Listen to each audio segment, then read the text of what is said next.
Think and Grow Rich by Napoleon Hill. First published in 1937. Chapter 2. Desire. The starting point of all achievement. The first step toward riches.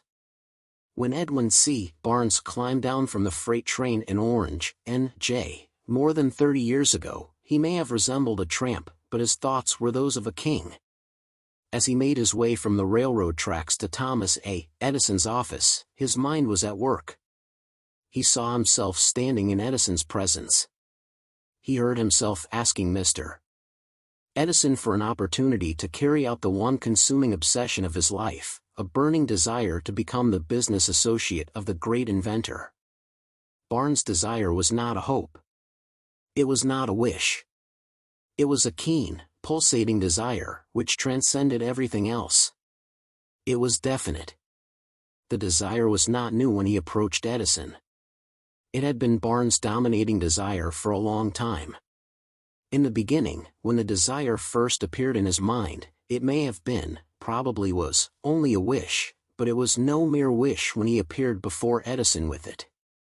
A few years later, Edwin C. Barnes again stood before Edison, in the same office where he first met the inventor. This time his desire had been translated into reality. He was in business with Edison. The dominating dream of his life had become a reality. Today, people who know Barnes envy him, because of the break life yielded him. They see him in the days of his triumph, without taking the trouble to investigate the cause of his success. Barnes succeeded because he chose a definite goal, and placed all his energy, all his willpower, all his effort, and everything back of that goal. He did not become his partner of Edison the day he arrived. He was content to start in the most menial work, as long as it provided an opportunity to take even one step toward his cherished goal. 5 years passed before the chance he had been seeking made its appearance. During all those years not one ray of hope, not one promise of attainment of his desire had been held out to him. To everyone, except himself, he appeared as only another cog in the Edison business wheel, but in his own mind, he was the partner of Edison every minute of the time, from the very day that he first went to work there. It is a remarkable illustration of the power of a definite desire. Barnes won his goal because he wanted to be a business associate of Mr. Edison, more than he wanted anything else. He created a plan by which to attain that purpose. But he burned all bridges behind him. He stood by his desire until it became the dominating obsession of his life and finally, a fact. When he went to Orange, he did not say to himself, "I will try to induce Edison to give me a job of some sort."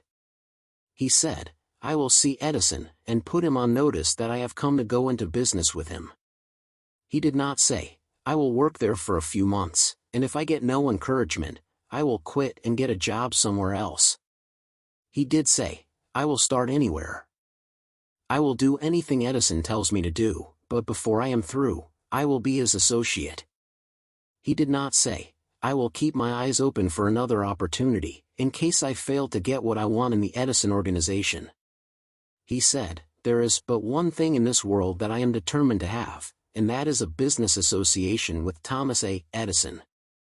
I will burn all bridges behind me, and stake my entire future on my ability to get what I want." He left himself no possible way of retreat. He had to win or perish. That is all there is to the Barnes story of success.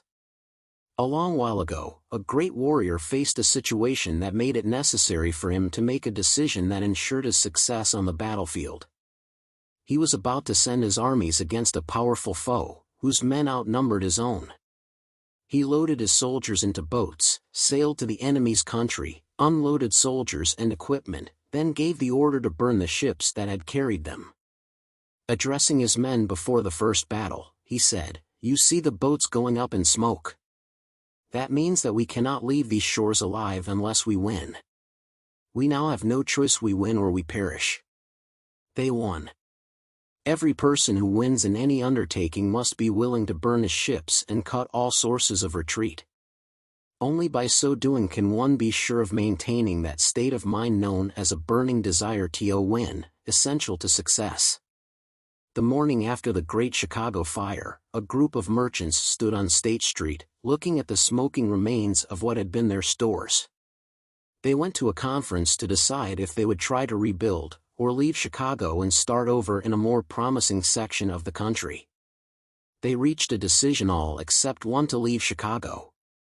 The merchant who decided to stay and rebuild pointed a finger at the remains of his store, and said, "Gentlemen, on that very spot I will build the world's greatest store, no matter how many times it may burn down." That was more than 50 years ago. The store was built. It stands there today, a towering monument to the power of that state of mind known as a burning desire. The easy thing for Marshall Field to have done would have been exactly what his fellow merchants did. When the going was hard, and the future looked dismal, they pulled up and went where the going seemed easier. Mark well this difference between Marshall Field and the other merchants, because it is the same difference that distinguishes Edwin C. Barnes from thousands of other young men who have worked in the Edison organization. It is the same difference that distinguishes practically all who succeed from those who fail. Every human being who reaches the age of understanding the purpose of money wishes for it. Wishing will not bring riches. But desiring riches with a state of mind that becomes an obsession, then planning definite ways and means to acquire riches, and backing those plans with persistence that does not recognize failure, will bring riches. The method by which desire for riches can be transmuted into its financial equivalent consists of 6 definite, practical steps, viz. First, fix in your mind the exact amount of money you desire. It is not sufficient merely to say, "I want plenty of money." Be definite as to the amount. There is a psychological reason for definiteness which will be described in a subsequent chapter. Second, determine exactly what you intend to give in return for the money you desire. There is no such reality as something for nothing. Third, establish a definite date when you intend to possess the money you desire. Fourth, create a definite plan for carrying out your desire, and begin at once, whether you are ready or not, to put this plan into action. Fifth, write out a clear, concise statement of the amount of money you intend to acquire, name the time limit for its acquisition, state what you intend to give in return for the money, and describe clearly the plan through which you intend to accumulate it. Sixth, read your written statement aloud, twice daily, once just before retiring at night, and once after arising in the morning. As you read, see and feel and believe yourself already in possession of the money. It is important that you follow the instructions described in these 6 steps. It is especially important that you observe and follow the instructions in the 6th paragraph. You may complain that it is impossible for you to see yourself in possession of money before you actually have it. Here is where a burning desire will come to your aid. If you truly desire money so keenly that your desire is an obsession, you will have no difficulty in convincing yourself that you will acquire it. The object is to want money and to become so determined to have it that you convince yourself you will have it. Only those who become money conscious ever accumulate great riches. Money consciousness means that the mind has become so thoroughly saturated with the desire for money, that one can see oneself already in possession of it. To the uninitiated, who has not been schooled in the working principles of the human mind, these instructions may appear impractical. It may be helpful, to all who fail to recognize the soundness of the 6 steps, to know that the information they convey was received from Andrew Carnegie, who began as an ordinary laborer in the steel mills, but managed, despite his humble beginning, to make these principles yield him a fortune of considerably more than $100 million. It may be of further help to know that the 6 steps here recommended were carefully scrutinized by the late Thomas A. Edison, who placed his stamp of approval upon them as being, not only the steps essential for the accumulation of money but necessary for the attainment of any definite goal. The steps call for no hard labor. They call for no sacrifice. They do not require one to become ridiculous or credulous. To apply them calls for no great amount of education.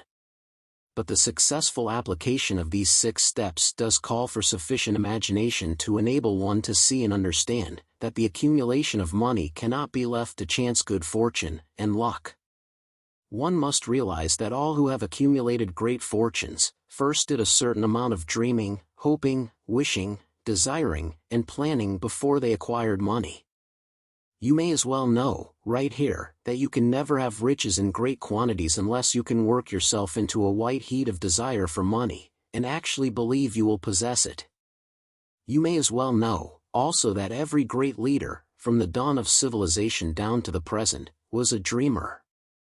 Christianity is the greatest potential power in the world today because its founder was an intense dreamer who had the vision and the imagination to see realities in their mental and spiritual form before they had been transmuted into physical form. If you do not see great riches in your imagination, you will never see them in your bank balance. Never, in the history of America, has there been so great an opportunity for practical dreamers as now exists. The 6-year economic collapse has reduced all men, substantially, to the same level. A new race is about to be run.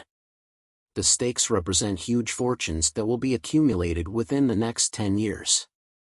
The rules of race have changed because we now live in a changed world that definitely favors the masses, those who had but little or no opportunity to win under the conditions existing during the Depression when fear paralyzed growth and development. We who are in this race for riches should be encouraged to know that this changed world in which we live is demanding new ideas, new ways of doing things, new leaders, new inventions, new methods of teaching, new methods of marketing, new books, new literature, new features for the radio, new ideas for moving pictures. Back of all this demand for new and better things, there is one quality that one must possess to win, and that is definiteness of purpose, the knowledge of what one wants, and a burning desire to possess it. The business depression marked the death of one age, and the birth of another. This changed world requires practical dreamers who can and will put their dreams into action. The practical dreamers have always been, and always will be, the pattern makers of civilization.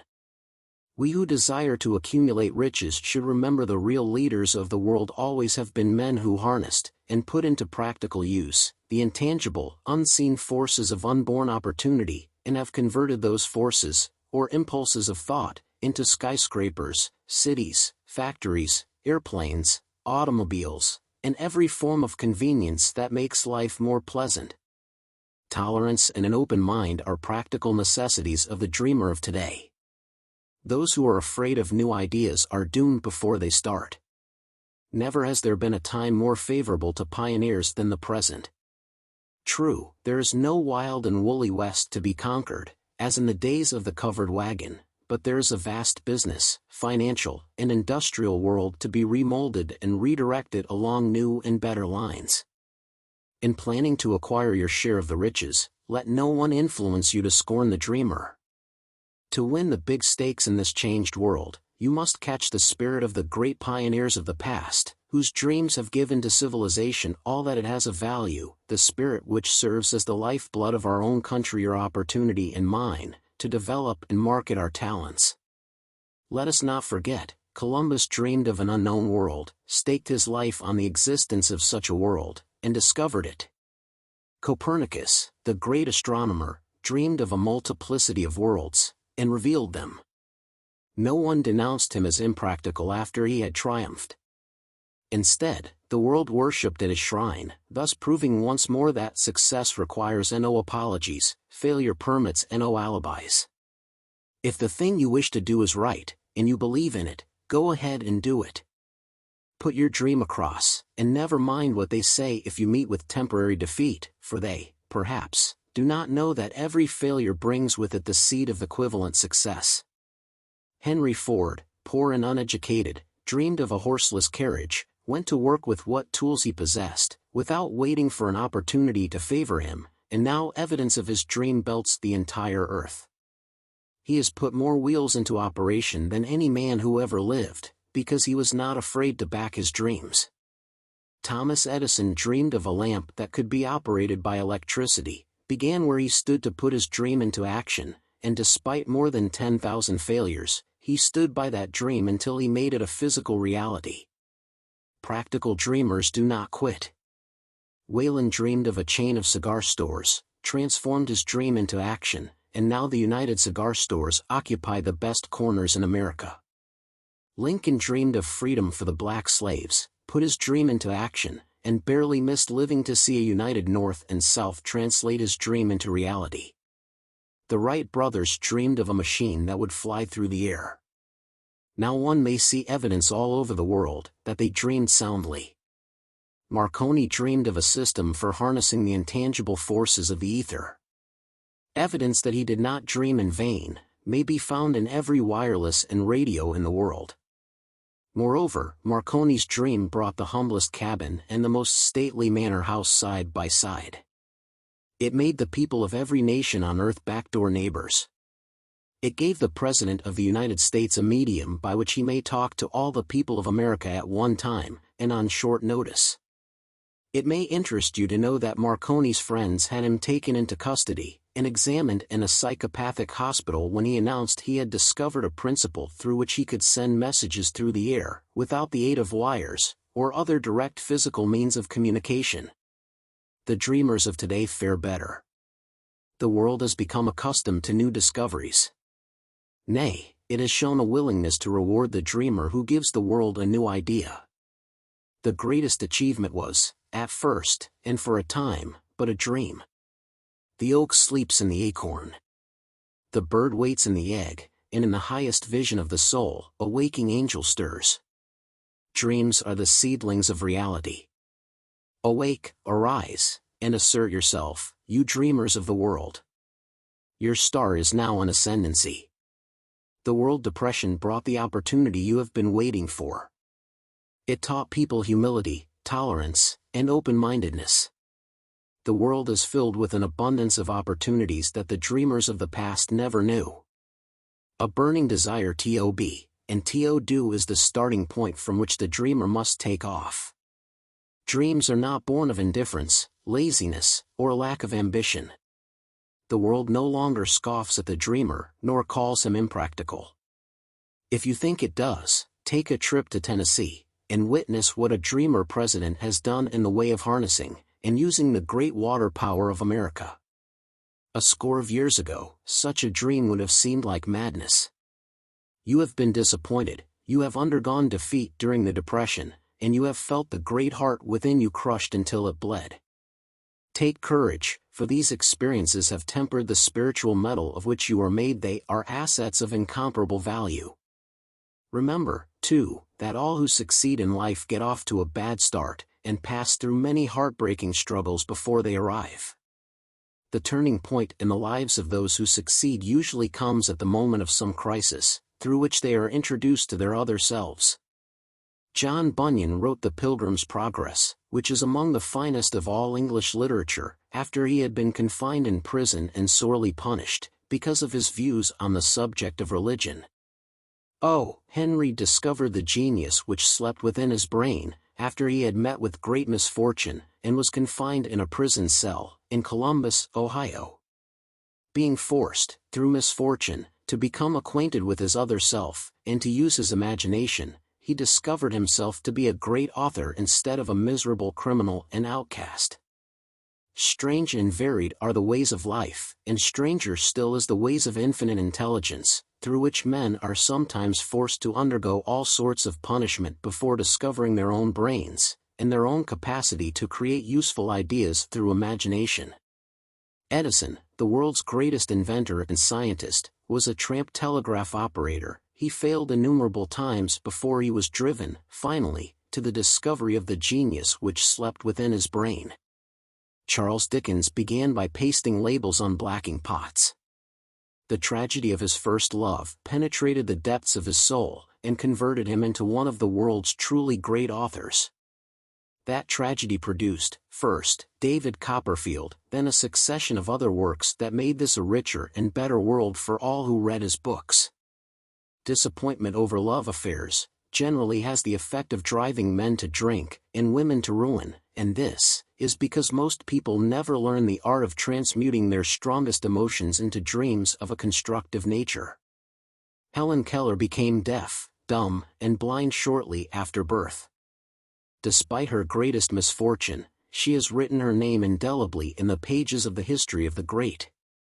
Her entire life has served as evidence that no one ever is defeated until defeat has been accepted as a reality.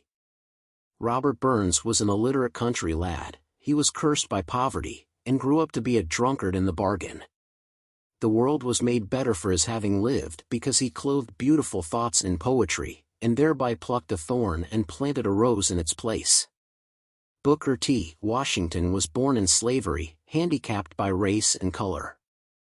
Because he was tolerant, had an open mind at all times, on all subjects, and was a dreamer, he left his impression for good on an entire race. Beethoven was deaf, and Milton was blind, but their names will last as long as time endures because they dreamed and translated their dreams into organized thought. Before passing to the next chapter, kindle anew in your mind a fire of hope, faith, courage, and tolerance. If you have these states of mind, and a working knowledge of the principles described, all else that you need will come to you when you are ready for it. Let Emerson state the thought in these words: every proverb, every book, every byword that belongs to thee for aid and comfort shall surely come home through open or winding passages. Every friend whom not thy fantastic will, but the great and tender soul in thee craveth, shall lock thee in his embrace. There is a difference between wishing for a thing and being ready to receive it. No one is ready for a thing until he believes he can acquire it. The state of mind must be belief, not mere hope or wish. Open-mindedness is essential for belief. Closed minds do not inspire faith, courage, and belief. Remember, no more effort is required to aim high in life, to demand abundance and prosperity, than is required to accept misery and poverty. A great poet has correctly stated this universal truth through these lines. I bargained with life for a penny, and life would pay no more. However, I begged at evening when I counted my scanty store. For life is a just employer, he gives you what you ask. But once you have set the wages, why, you must bear the task. I worked for a menial's hire, only to learn, dismayed, that any wage I had asked of life, life would have willingly paid. Desire outwits Mother Nature. As a fitting climax to this chapter, I wish to introduce one of the most unusual persons I have ever known. I first saw him 24 years ago, a few minutes after he was born. He came into the world without any physical sign of ears, and the doctor admitted when pressed for an opinion that the child might be deaf and mute for life. I challenged the doctor's opinion. I had the right to do so. I was the child's father.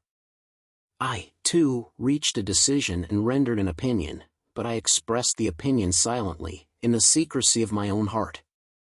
I decided that my son would hear and speak. Nature could send me a child without ears, but nature could not induce me to accept the reality of the affliction.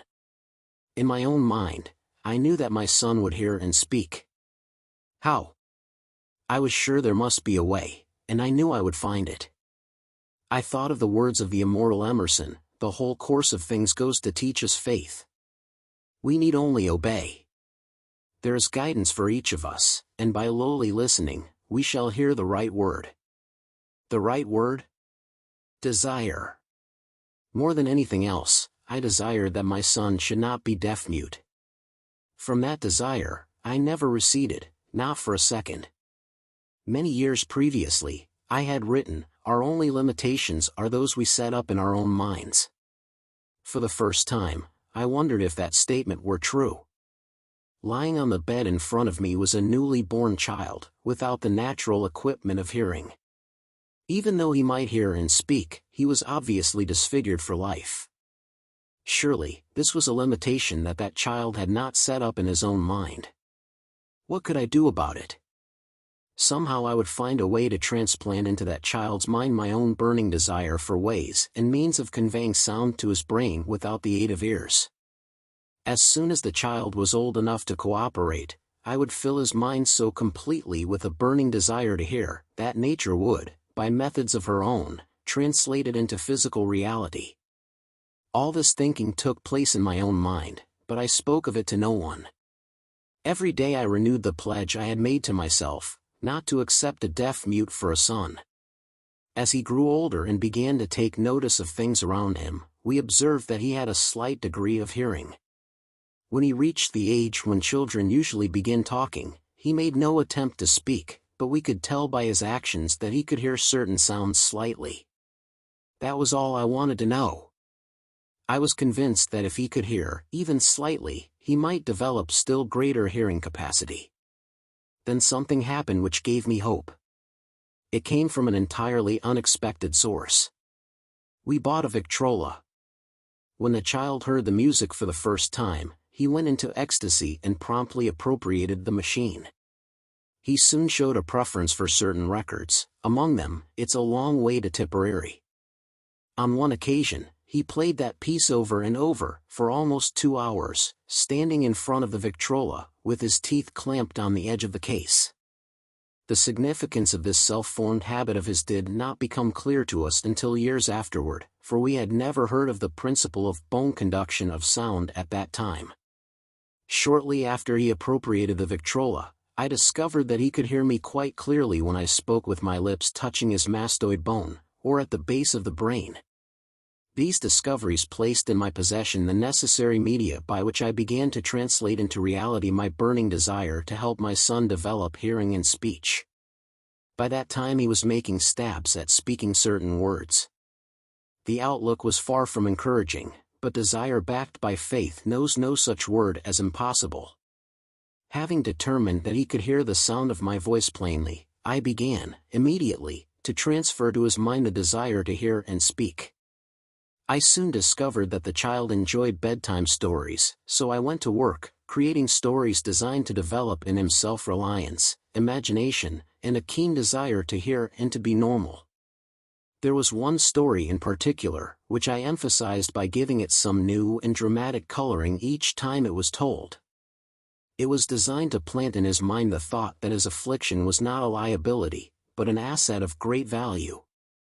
Despite the fact that all the philosophy I had examined clearly indicated that every adversity brings with it the seed of an equivalent advantage, I must confess that I had not the slightest idea how this affliction could ever become an asset. However, I continued my practice of wrapping that philosophy in bedtime stories, hoping the time would come when he would find some plan by which his handicap could be made to serve some useful purpose. Reason told me plainly that there was no adequate compensation for the lack of ears and natural hearing equipment. Desire backed by faith pushed reason aside, and inspired me to carry on. As I analyze the experience in retrospect, I can see now that my son's faith in me had much to do with the astounding results. He did not question anything I told him. I sold him the idea that he had a distinct advantage over his older brother, and that this advantage would reflect itself in many ways. For example, the teachers in school would observe that he had no ears, and, because of this, they would show him special attention and treat him with extraordinary kindness. They always did. His mother saw that, by visiting the teachers and arranging with them to give the child the extra attention necessary. I sold him the idea, too, that when he became old enough to sell newspapers, his older brother had already become a newspaper merchant, he would have a big advantage over his brother, for the reason that people would pay him extra money for his wares, because they could see that he was a bright, industrious boy, despite the fact he had no ears. We could notice that, gradually, the child's hearing was improving. Moreover, he had not the slightest tendency to be self-conscious, because of his affliction. When he was about 7, he showed the first evidence that our method of servicing his mind was bearing fruit. For several months he begged for the privilege of selling newspapers, but his mother would not give her consent. She was afraid that his deafness made it unsafe for him to go on the street alone. Finally, he took matters in his own hands. One afternoon, when he was left at home with the servants, he climbed through the kitchen window, shinnied to the ground, and set out on his own. He borrowed 6 cents in capital from the neighborhood shoemaker, invested it in papers, sold out, reinvested, and kept repeating until late in the evening. After balancing his accounts, and paying back the 6 cents he had borrowed from his banker, he had a net profit of 42 cents. When we got home that night, we found him in bed asleep, with the money tightly clenched in his hand.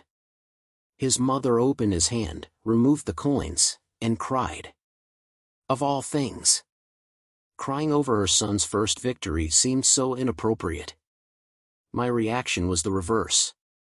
I laughed heartily, for I knew that my endeavor to plant in the child's mind an attitude of faith in himself had been successful. His mother saw, in his first business venture, a little deaf boy who had gone out in the streets and risked his life to earn money. I saw a brave, ambitious, self-reliant little businessman whose stock in himself had increased 100%, because he had gone into business on his own initiative, and had won. The transaction pleased me because I knew that he had given evidence of a trait of resourcefulness that would go with him all through life. Later events proved this to be true. When his older brother wanted something, he would lie down on the floor, kick his feet in the air, cry for it and get it. When the little deaf boy wanted something, he would plan a way to earn the money, then buy it for himself. He still follows that plan. Truly, my own son has taught me that handicaps can be converted into stepping stones on which one may climb towards some worthy goal, unless they are accepted as obstacles, and used as alibis. The little deaf boy went through the grades, high school, and college without being able to hear his teachers, except when they shouted loudly, at close range. He did not go to a school for the deaf.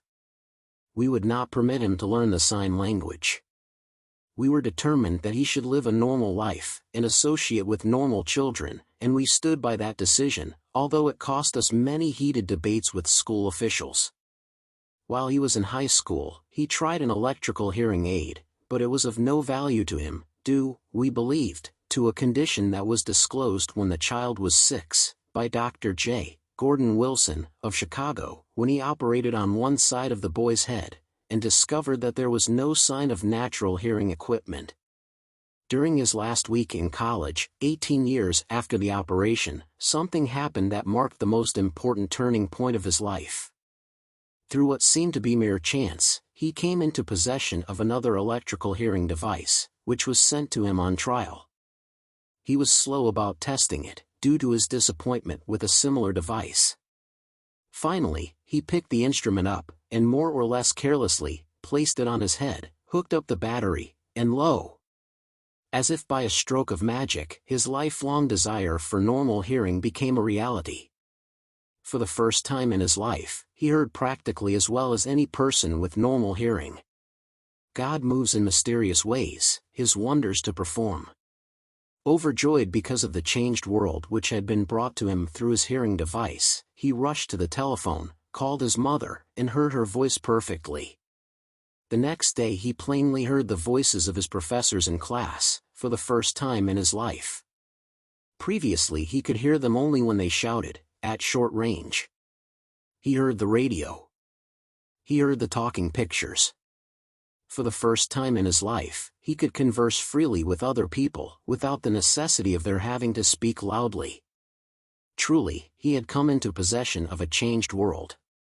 We had refused to accept nature's error, and, by persistent desire, we had induced nature to correct that error, through the only practical means available. Desire had commenced to pay dividends, but the victory was not yet complete.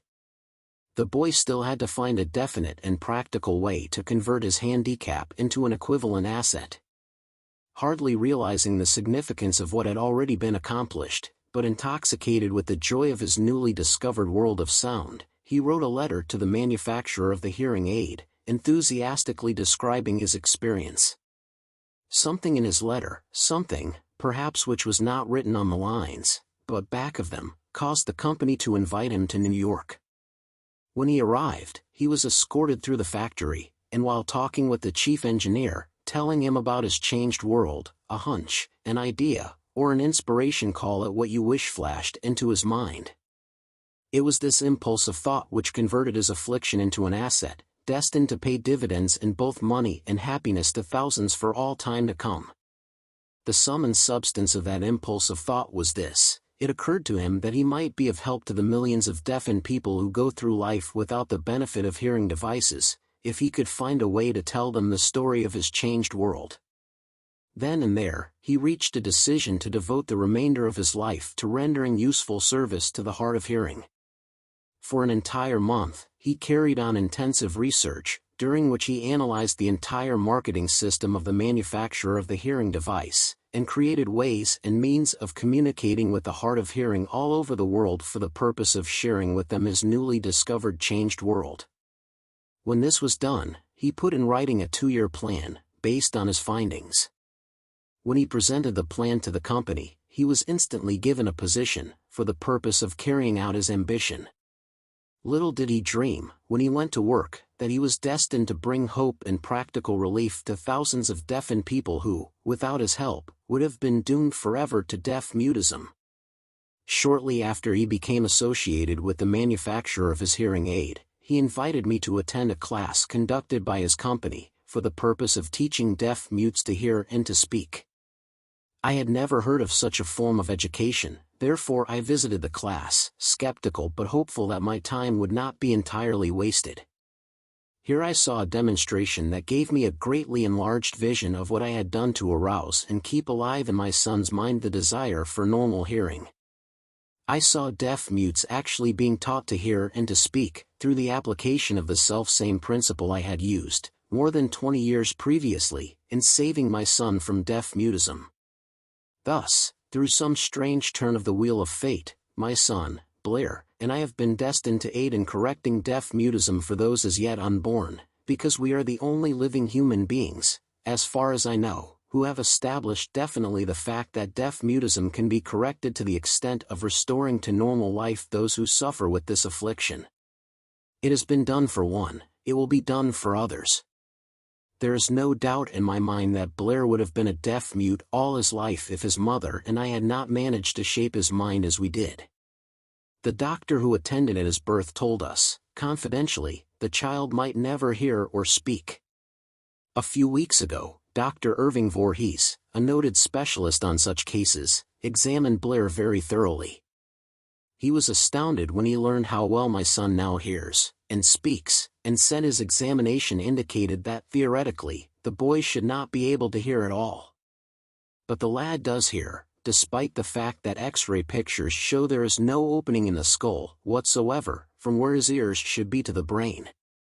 When I planted in his mind the desire to hear and talk, and live as a normal person, there went with that impulse some strange influence which caused nature to become a bridge builder, and span the gulf of silence between his brain and the outer world, by some means which the keenest medical specialists have not been able to interpret.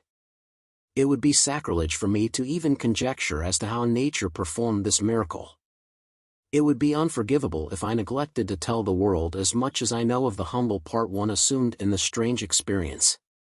It is my duty, and a privilege to say I believe, and not without reason, that nothing is impossible to the person who backs desire with enduring faith.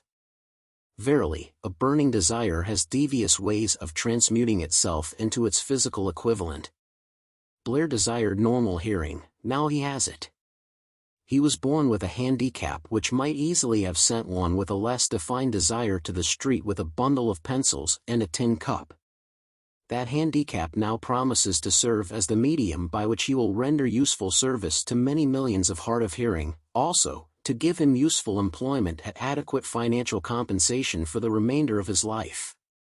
The little white lies I planted in his mind when he was a child, by leading him to believe his affliction would become a great asset, which he could capitalize on, has justified itself.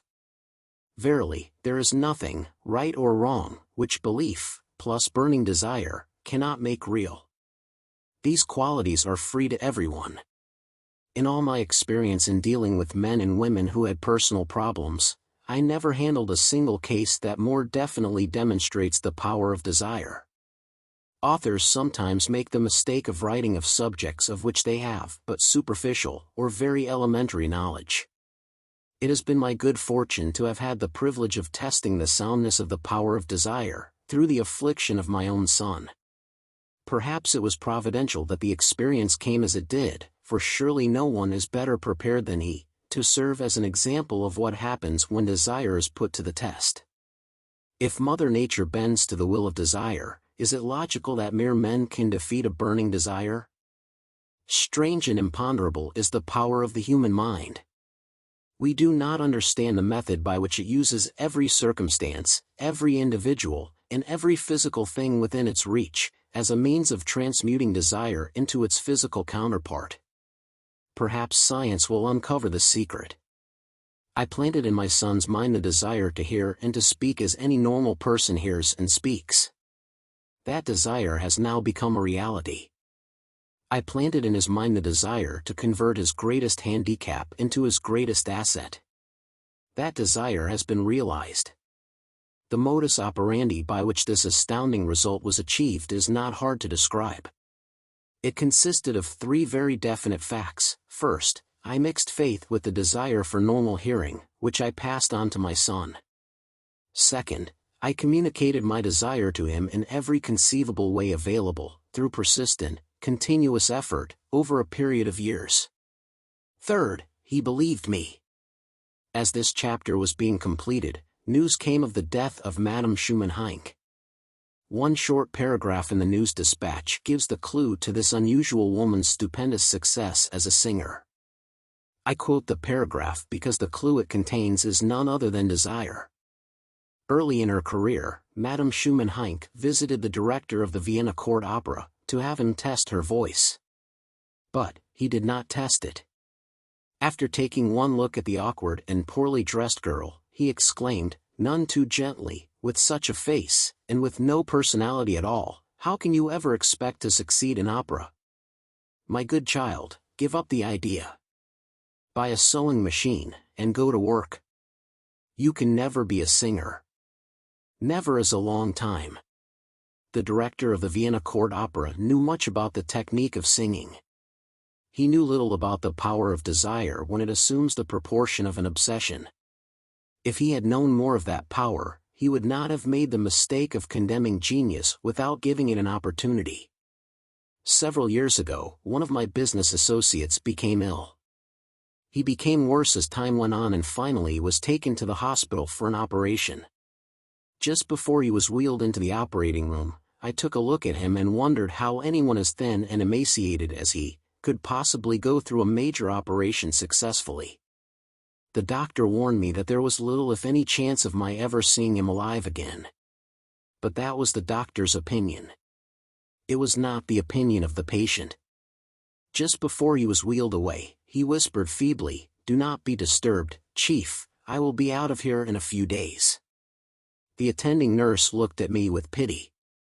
But the patient did come through safely. After it was all over, his physician said, nothing but his own desire to live saved him. He never would have pulled through if he had not refused to accept the possibility of death. I believe in the power of desire backed by faith because I have seen this power lift men from lowly beginnings to places of power and wealth. I have seen it rob the grave of its victims. I have seen it serve as the medium by which men staged a comeback after having been defeated in 100 different ways. I have seen it provide my own son with a normal, happy, successful life, despite nature's having sent him into the world without ears. How can one harness and use the power of desire? This has been answered through this, and the subsequent chapters of this book. This message is going out to the world at the end of the longest, and perhaps, the most devastating depression America has ever known. It is reasonable to presume that the message may come to the attention of many who have been wounded by the depression, those who have lost their fortunes, others who have lost their positions, and great numbers who must reorganize their plans and stage a comeback. To all these, I wish to convey the thought that all achievement, no matter what may be its nature, or its purpose, must begin with an intense, burning desire for something definite. Through some strange and powerful principle of mental chemistry which she has never divulged, nature wraps up in the impulse of strong desire that something which recognizes no such word as impossible, and accepts no such reality as failure. If you want more videos to help unleash your genius mind, please subscribe to this channel.